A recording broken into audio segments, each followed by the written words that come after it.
everybody, and I mean everybody. I love ESPN. I love all the networks. I love everybody. You gonna know why? Because Orange and Blue Skies, baby. Orange and Blue Skies. It's the NBA Cup this morning. In a few months, it's gonna be the Eastern Conference, and we're gonna be in the NBA Finals. Did you see the Knicks? Did you see Jalen Brunson? Did you see OG Anunoby? That's what I've been talking about, baby. It's just a matter of time. It's just a matter of time before that curse from a championship drought spanning back to 1973 comes to an end. It's your boy Stephen A. Go New York, go New York, go! Go New York, go New York, go! Ah! Let's go! Whoa! NBA Cup champion will be crowned tonight. Done by Castle. Nice. The cutter. Oh! Wembanyama out of this world. He's on a heater. That's not even fair. And the lead is double figures for San Antonio. Shifting gears and switching hands. The Knicks have battled back from an 11-point deficit. The way we were able to keep our composure when things were looking rough, it's a testament to our team. The New York Knicks are NBA Cup champions.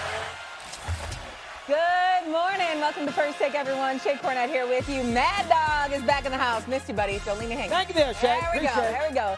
Stephen A. He said he's going to be happy. He loves everyone. Let's keep that same energy for the next 2 hours. Let's see how long this What's up, lasts. doggy? Hello there, Stevie. What's up, baby? What's up, baby? He's all excited. What's going on, man? What's going on, man? Look at my What's name, going man. on? Having fun with it. Yes. That's what I'm talking about. It's a beautiful morning. It's a beautiful morning, y'all. Let's go. Let's go. Let's go.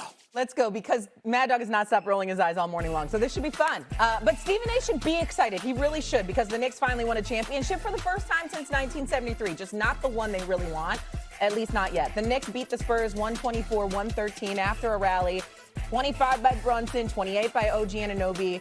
They win the third NBA Cup. Each player receives a cash bonus for winning the Cup, but more importantly, New York has now won 6 straight. Here they were after the win.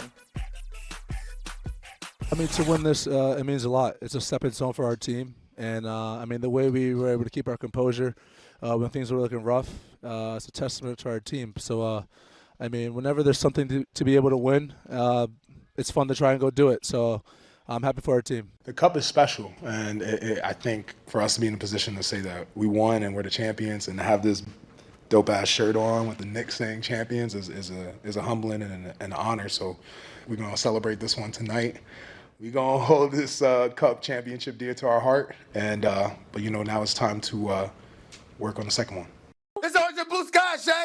It's Orange and Blue Skies. Yo, Wendy knows it. Wendy feels it. Yo, this Orange and Blue Skies. That's what we're talking about here, okay? This is step one. You got to crawl before you walk, all right? I mean, it's been since 1973 that the Knicks have had a reason to celebrate anything. In 1999, when you go to the finals, we knew there was no chance in hell they had a chance of beating the San Antonio Spurs with the Twin Towers. That was David Robinson and Tim Duncan. We knew better than that, you understand? But the bottom line is this. When you look at the New York Knicks and you looked at the vulnerability of the Eastern Conference with Jason Tatum out with the Achilles, with Damian Lillard gone from Milwaukee now after he tore his Achilles, with Tyrese Halliburton, the Knicks slayer, he's gone with an Achilles tear. The Eastern Conference looks vulnerable. Now, I will confess, the Detroit Pistons are no joke. I am not shoving them aside by any stretch. They are coming, and they want the Knicks bad. I get it, but to go up against the San Antonio Spurs with Wembanyama, who was on a minutes restrictions, by the way, and by the way, God bless him and his family. I heard that he heard before the game, yesterday morning that he lost his grandma. God bless him and his family. Certainly, we want to treat that with the seriousness that it deserves, and I'm quite sure he was playing with a heavy heart, obviously, and that wore on him a little bit. But the bottom line is he's 7'5". There was a period in the third quarter, I'm like, my God, what can you do with this guy? Step back, jump shots, threes, or alley-oop dunks. I mean, it was just like, damn. But in the end, I'm excited about the Knicks, not just because of Brunson, not just because of OG Anunoby and his 28 points. One of the key things, Shay, Wendy can appreciate this. Doggy, you might try to not act like you don't appreciate it, but you can, since you pride yourself in being knowledgeable about point guards. Jalen Brunson had a turnover, okay? What does Mike Brown do? He goes to his bench and he brings in this cat Tyler Kolek, okay? And I'm looking at him and I'm saying, wait a minute, he didn't take Brunson out. He had an additional ball handler in there because he wanted to take some of the pressure off of Jalen Brunson because obviously Castle and those boys were trying to get up in him. I'm just saying stuff like that you're seeing, that you know you wouldn't have seen over the last 2 or 3 years is a plus. So not only are you getting guys like a Josh Hart, like an OG Anunoby and others that's playing their hearts out, but you got Kolek over the bench. You got Jordan Clarkson, who's a bucket waiting to happen. One of the prolific scorers off the bench, you know, in the recent NBA era. And I'm looking at a level of depth that the New York Knicks have, how they're even more efficient offensively, and that gives me cause to get excited. Now let's pump the brakes and let's not act like we saw anybody that's on the level of OKC. I don't give a damn that they lost in the semis to San Antonio. OKC is the creme de la creme. They're the reigning defending NBA champions. They are an elite defensive team. They've got it all, and we understand that. But outside of them, I look at the New York Knicks and I say to myself, hey, there's nobody that they can't beat. And in OKC, who knows if somebody out west might possibly knock them off, even though I consider that to be highly unlikely. This is a morning to be very, very excited about the New York Knicks because finally we have a reason to celebrate something. And guess what? I think we're going to be celebrating a lot more, at least until the NBA Finals. That is my belief. It is what I stated before the season began, and I stand here today feeling very, very good about my prognostication. Orange and blue sky, Spike Lee, you hear me, baby? You hear me, baby? Tracy Morgan, you hear me, baby? You hear me, Fat Joe? Y'all hear me, y'all? Orange and blue skies, baby. Orange and blue skies. It's the beginning. DJ Clue, I know you out there. You hear me, bro? Orange and blue skies. Step one was last night. Wendy, do you want to tone it down, or do you think that this excitement is warranted? What do you think? I'm very pleased. I'm very pleased that Stephen A. is so excited about this. I'm very pleased that Spike Lee went all the way out to Las Vegas because, you know, I know what Dog's going to say. I know he's going to be the traditional old American sports fan and say that this doesn't matter, and if you don't win the trophy at the end, it doesn't matter. But this is the reason that the NBA Cup exists. This is why Adam Silver put it in, so that you had something else to compete for over the course of the 6-month season. And in the short history of the NBA Cup, we have seen teams that have performed well in the Cup, that it has led to good things later in the same season. The Pacers 2 years ago make the run to an unexpected run to the Cup final. They ended up in the Eastern Conference Finals. Nobody thought that at that time. Last year, the Thunder reached the final and lose, but learned some lessons in that loss they ended up using in 2 Game 7s later in that season as they won the championship. And this could be very important. And also, Shay, I'm 47 years old. I have never woken up to a day when the Knicks can call themselves champions, even if it's the NBA Cup. And they will raise a banner. That's right, Mad Dog. A banner will go up into the rafters for the first time in decades at MSG. Yes, Mr. Smith, they put up the banner in L.A. when the Lakers won it 2 years ago. Yes, a banner will go up. That is correct. And that's in 30 years, fan. When there's been 30 of these champs, you'll see it. I'm a Knicks fan. I want to state for the record to both you and Doggy, I understand the banner going up, but we know the difference between that and the real banner, which is a championship banner. Okay. Let's not get ourselves caught. So I'm just saying, I just want to know as a Knicks fan, I just want everybody to know we know the difference. Somewhere Willis Reed and what? But be a worldly fan in 2025 and understand there's nuance, Dog. I do not understand it there, Brian. I apologize. Somewhere Walt Frazier and Willis Reed and Red Holtzman are saying, really? We're going to celebrate this stupid thing? This inauthentic creation to jazz up the regular season, which means absolutely nothing in the big picture. And by the way, last year the winner of the Challenge Cup were the Bucks, who crashed and burned in Indianapolis in the first round with Gary Trent throwing the ball all over the place. And then the year before, the Lakers, who got mauled. It's a bunch of nonsense. And we're going to celebrate this with hats and banners, a Challenge Cup. This is like the World Baseball Classic, which I've always killed, by the way. I did with Ohtani and Trout, so I'm consistent. This is stupid. This is not authentic. You are not going to convince a Knicks fan. I'm surprised that Steve, who goes back to 69-70, who goes back to Carl Braun, for crying out loud, who goes back to Sweetwater Clifton.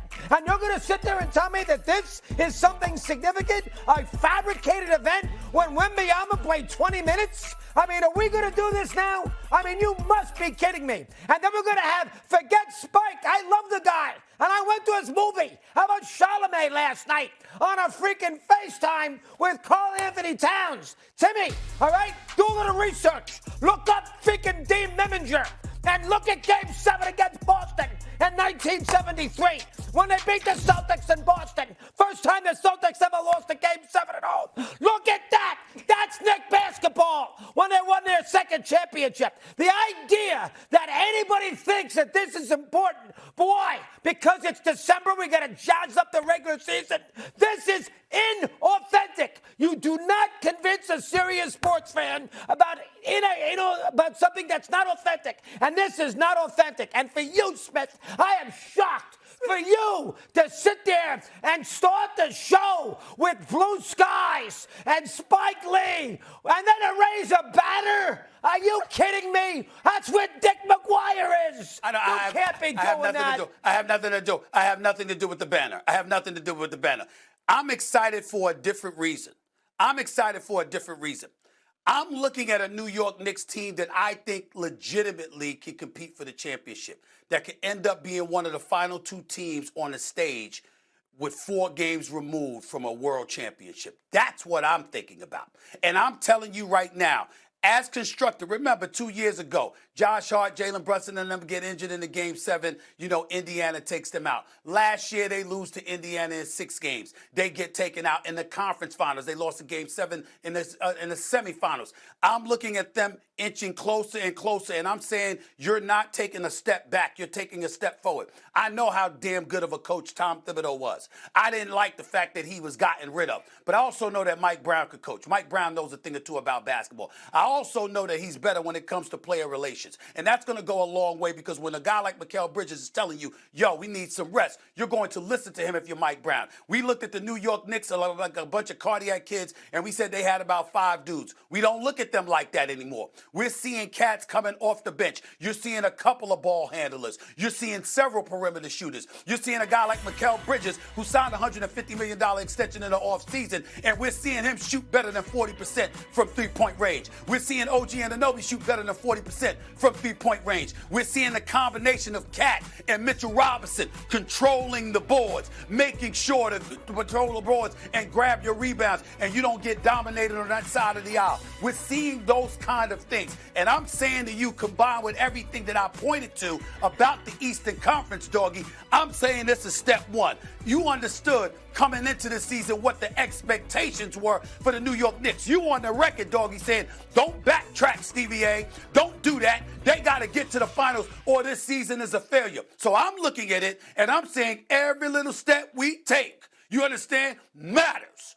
It matters. And that's all I'm talking about. I'm not acting like this is some NBA championship. I'm saying the ingredients, the increments, the elements, that every single step that you take that progresses you forward towards an NBA championship. The New York Knicks appear to be on that right track. They haven't veered left. They haven't tailed off. They haven't faded. No. They're going for what we expected them to go for. And that's why I'm talking about orange and blue skies. Let's not get it twisted and act like you can't comprehend where I'm coming from. This ain't no damn NBA championship. I know that. This doesn't compare to that. I am saying, damn it, you crawl before you walk. The New York Knicks have crawled. Now they're walking. And my anticipation is that they're going to sprint. And come NBA playoff time, I got to worry about the Detroit Pistons, make no mistake. But they can beat anybody. They can take the Eastern Conference. It's what I said from day one. And right now, sitting here, right when Christmas is about to show up, they have said to me, Stephen A., you ain't a liar, baby. We got you. And yes, they did. And that's why I'm happy.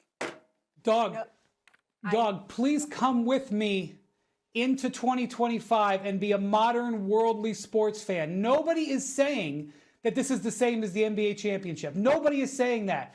But what they're saying is that there are different things that you can celebrate as a fan. It's not all about the one thing. And, you go over to Europe, this is commonplace over there. Last year, Crystal Palace, which hadn't won anything in decades, won the FA Cup. It was one of the greatest stories in English sport last year because they won the League Cup. Okay, well, this is 3 years old. In 25 years, it'll mean more. You have to invest in it.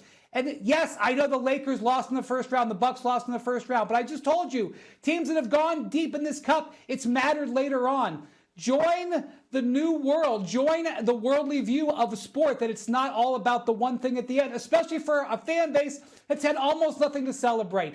This is something that's worth celebrating. It's not something to have a ticker tape parade, but it is something worth celebrating. And I applaud Stephen A. and Spike Lee for being leaders in this, and I invite you to join them. Be on the right side of history. Never. And I'll tell you right now, I'll say one last thing. I don't know if this is true or not, but if the NBA insists that these banners got to go up to the rafters, which a lot of people seem to think with the Lakers 2 years ago, the NBA should be ashamed of themselves. Now, I don't know if this is accurate, but I can't believe the Lakers would put a banner up where West is up there. Doggy, grow up. Stop that. You can say what you want about the New York Knicks. That's true. They won a championship last in 1973.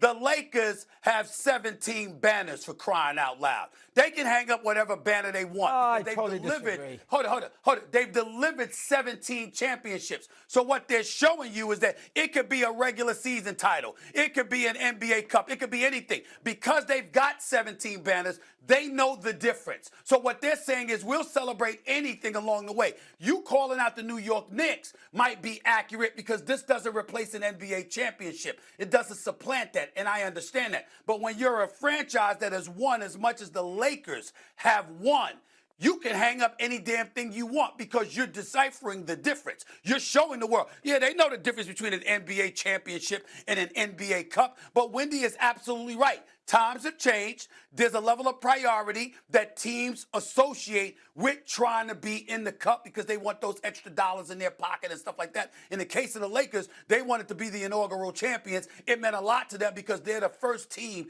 to ever win that. Nobody else did it. Obviously, they did it, and that's what it is. You think anybody who spends a fortune to go to those ball games at the Staples Center looks in, or the Crystal Palace, whatever it's fitting called, go up there and look at the rafters and see the 17 banners and see Kobe and Kareem and Magic and Elgin Baylor and says, wow, the Challenge Cup, we won that too. They don't do that. No, you can't fool a sports fan, Stephen. Stop trying to fool a sports fan. You don't put banners up there when the championship banners up there. Excuse me. I'm not trying to fool a sports fan. I am a sports fan. You clearly have forgotten how to be a sports fan because to you, all that matters is the ending. But the process and the journey suddenly doesn't matter to you. That's your damn problem, Mr. Grinch. We're not that way. Wendy's absolutely right. We're not sitting up there and saying that this is a championship equitable to an NBA championship. What we're saying is every little step matters. Now the New York Knicks, guess what? You're absolutely right. The Lakers won the first one. The Milwaukee Bucks won the second one. They both got bounced out in the first round. Don't let it be you. Don't you be the third. Don't you be that team that does that. Yeah, this was a stepping stone. What this says is that, you know what? You're going for it all. Every single process that needs to be endured, you're going to do it, and you're going to be about trying to win the championship. Don't let us down come playoff time. Don't win the cup and then be home in April. Your asses better be ready to go through May. We expect you to be in June playing for the NBA championship. That is the goal. The New York Knicks know it. They've accepted the challenge, and step one was this, and I got no problems with it. Okay, for one, I know you mean business when you call him Smith. I've never heard you call him Smith before in my entire life. You have to admit a single elimination tournament means something, obviously, to New York Knicks fans. But can I ask a question now? I checked notes, wrote, as constructed were the words by Stephen A. Smith. Can we stop this Giannis to New York now conversation? They've proven they can win something the way they are constructed now. Giannis doesn't need to come to New York. Would you agree? Go ahead, Wendy. I'll let you go first. So first off, Giannis, I don't know where Giannis's future is. I'm not sure if he knows. And, you know, he has not formally asked for a trade. And I'm skeptical that even if he did, that a trade would happen in the middle of the season. But the Knicks did believe in this roster. And the reason that there was not any real traction over the summer when the Knicks and the Bucks talked about it was because the Knicks liked the hand that they held. They didn't want to trade everything that the Bucks would have wanted to consider this situation because they did like this team, and I think they do want to see what they can do with it. But I'll tell you what, you talk about a top 5 player is still in his prime. Every team would have to seriously consider it. And if it became a serious consideration, the Knicks would have to have a serious discussion about it. There are pathways where the Knicks can keep their team in good stead and add a player like this. And so if it happened, and it's still an if right now, especially during the season, I think it's probably a June conversation. But Shea, I agree. In February, I'm not sure the Knicks could do this. At this particular moment in time. But let's not insult the great Giannis Antetokounmpo. This is one of the top 5 players on the planet Earth. He's 6'11". He's a gazelle. The brother, he'll dunk on anybody. He averages 30 and 12. You always find room for somebody like him. For a guy like Kevin Durant, for example, 36 years of age or what have you, I don't give a damn what you got in your squad. You got an opportunity to get Kevin Durant, you get him because he's a walking bucket and a future Hall of Famer and a scoring machine unlike most things we've ever seen in NBA history. You get somebody like that. You sit up there and LeBron is a couple of years younger and you have an opportunity to get him. You figure it out and you worry about it later because these are generational players. You understand? A Steph Curry, people like that. So let's get that out the way first. Secondly, a little history, Shay. Doggy will appreciate this. In the 80s, the Detroit Pistons were on their way, doing just fine. With Isaiah, with Dumas, with Lambert, and all of these other guys. They had a dude by the name of Adrian Dantley, who was a walking bucket. What they did was they moved him out of there and went and got Mark Aguirre. And guess what happened? They won back-to-back titles. I'm just saying, a lot of times we look at a player and just because the things is going smoothly and you look en route to the ultimate goal doesn't mean that the addition of someone and the subtraction of others can't equate to that either. No matter what we see from the New York Knicks in terms of a Karl Anthony Towns, who I love, OG Anunoby and stuff like that. Sure, you don't want to lose all of these players. You got to keep some of them. I get that. But when you're talking about acquiring a Giannis Antetokounmpo, who's going to be 31 years of age, okay? I'm sorry. That is not something you pass up if you can get it done. So I love the New York Knicks. I think that I'm very proud of them. I think that they should be the favorites to come out of the Eastern Conference. Make no mistake about it. But if you told me today that I had to look at their starting 5, and a couple of them, along with a couple of first-round picks, had to go, because we got an opportunity to get Giannis Antetokounmpo. Not only am I saying yes, I'll drive my ass to Milwaukee and bring him back myself. You understand? And Doggy always teasing me about private jets and stuff like that. Hell, I'll pay for it. Let me tell you something. Right? It's Giannis Antetokounmpo. It's Giannis Antetokounmpo. You got an opportunity to get him. You do it. He's that great. Let's be very, very clear. I don't think it's going to happen. All right? But if it could, and I got to give up a couple of cats, love y'all, appreciate y'all. Thank you for your service. I really appreciate it. But this brother right here, I'm not passing him up.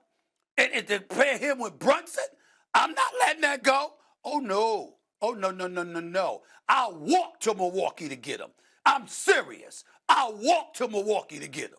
He'd have to face the cold then. He won't do that. Go ahead. No, I would. Yes, Shay, I would brave the cold. For him, I would brave the cold.